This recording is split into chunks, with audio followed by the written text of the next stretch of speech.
Please, for the love of God, all that is holy, fate, or whatever determines my future, do not let me get old and senile so I can get taken advantage of by people like the ones in this movie. What is up, everybody? RandomRandomMan here, bringing you another video during this current quarantine era. I hope everyone out there is continuing to stay safe and be well during this unpredictable time, as unpredictable these times are, as I've been personally affected by what has been happening with this ongoing pandemic. As last week, I got the unfortunate news that one of my neighbors, who lives a couple of doors down from me, passed away from complications brought on by the coronavirus. And even more recently, I got the news that a good friend of mine has contracted the virus as well. So my heart and prayers go out to all of those and their loved ones who have been fighting this virus, and even to those who have been facing inclement weather recently around the United States. Here in the Midwest, where I live, it's pretty standard to have a lot of cold and snow happen during the winter months, but for places like Texas, they have been hit particularly hard by their current blizzard, and I personally have family in Texas, so like with those fighting the coronavirus, my heart and prayers go out to those facing the current onslaught of bad weather, and I just hope everyone is continuing to stay safe and be well. With that down, let's get into why you are watching this video, as I am here bringing you my review for I Care a Lot. Now, the plot of this dark comedy thriller basically follows a shady legal guardian, played by Rosamund Pike, who lands in hot water when she tries to bilk a woman, played by Diane Wiest, who has ties to a powerful gangster, played by Peter Dinklage. Going into this movie, I was very interested in seeing it, as I only saw one image for this movie, and it's with the three main women who star in this film, and the concept had me intrigued to see what could be done with it. Also, the filmmaker at the helm here. This film is written, produced, and directed by Jay Blakeson, whose only other work that I've seen from him is the film adaptation of The Fifth Wave, starring Chloe Grace Moretz. Ugh, what an awful movie from 5 years ago now, wow. But I was interested to see what Blakeson would do with this kind of material, and it looked like it would be more my kind of thing.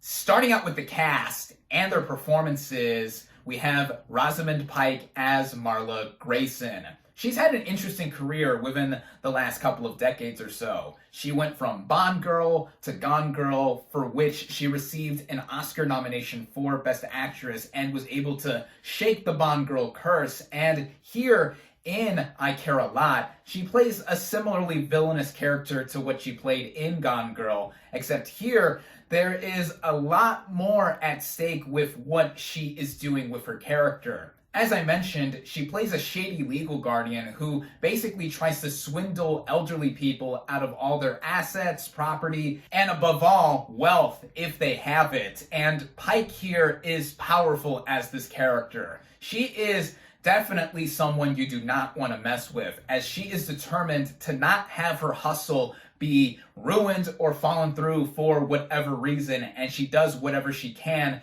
to try and have it keep going, especially when she tries to swindle a new victim, played by Diane Wiest. And here, I think this is one of her more memorable roles in recent memory, as at first, she seems like a clueless old woman who, after she is thrust out of her home and put into this care facility, does not know what is going on. But then you see that in the back of her mind, she knows that she has ties to some very powerful and dangerous people, including her son, played by Peter Dinklage, who is an ex-Russian mobster. And he is determined as well, like Marla, to get what he wants and get his mom out of this care facility. Dinklage is great in just about everything I've seen him in, and I think this is no different for what he does in playing this guy that you clearly don't want to mess with either. He also has a soft spot for sweets here, like donuts and stuff, which I think is a nice little detail just to add to him in terms of his personality. And other people in this film include the likes of Eiza Gonzalez, who many of us got our introduction to in 2017's Baby Driver. I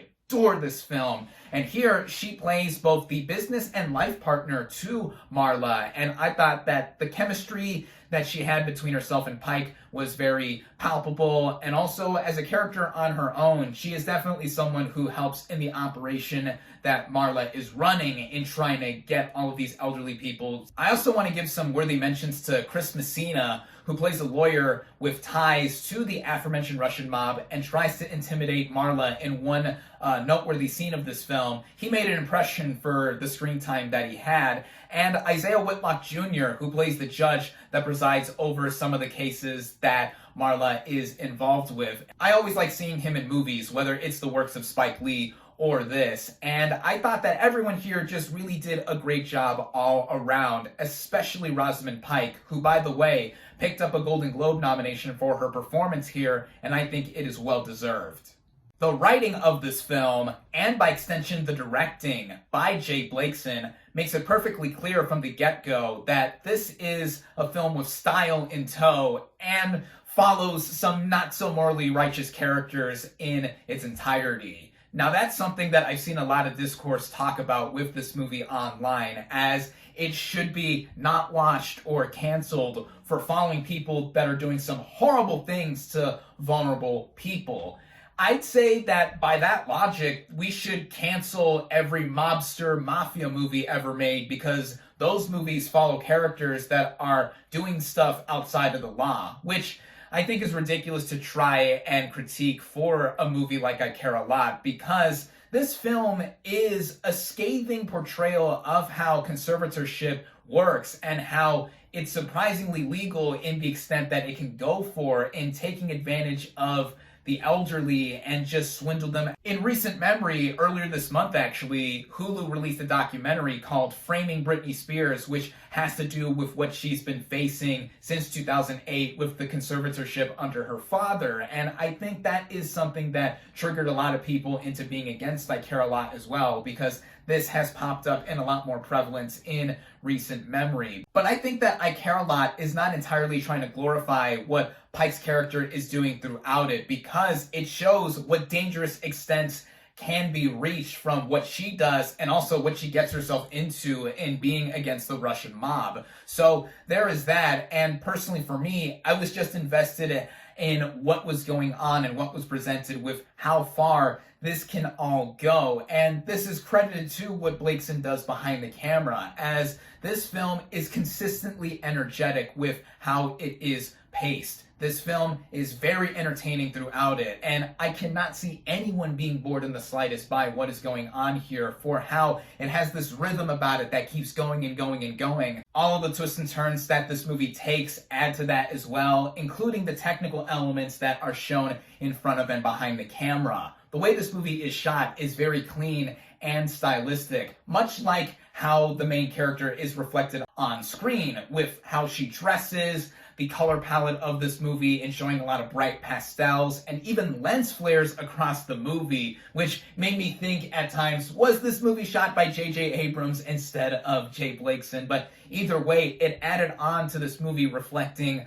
the main character that we see throughout it. The music, with how it is bumping with a lot of techno and electric beats throughout it, kept the energy up. Even the editing and pacing all around, with how the movie is cut together and transitions from scene to scene. It runs at just under 2 hours, and I think it is thrillingly paced all around, even if I think it does lull after a certain point. The one issue I would say that I have with this movie comes before it enters its final act, where I thought it lost some of its luster that it was carrying for the first hour and a half or so, as the same momentum was not there. The movie did not get instantly boring at that point. No, it was still entertaining, and it did pick itself back up not long after that, but it reached into some more familiar or predictable type territory that one could expect with a film like this, but the movie leads into a conclusion within the final minute or two that is a literal gut punch, and I will leave undisclosed in case you want to see the movie for yourself, as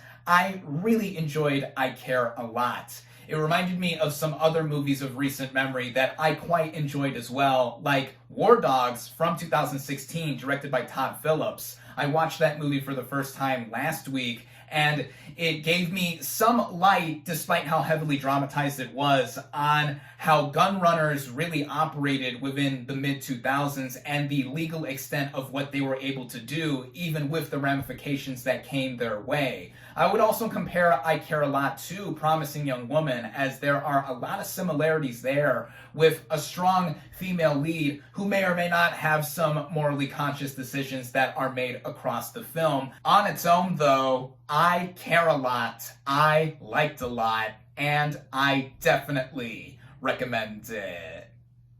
My final verdict for I Care a Lot is 4 out of 5 stars.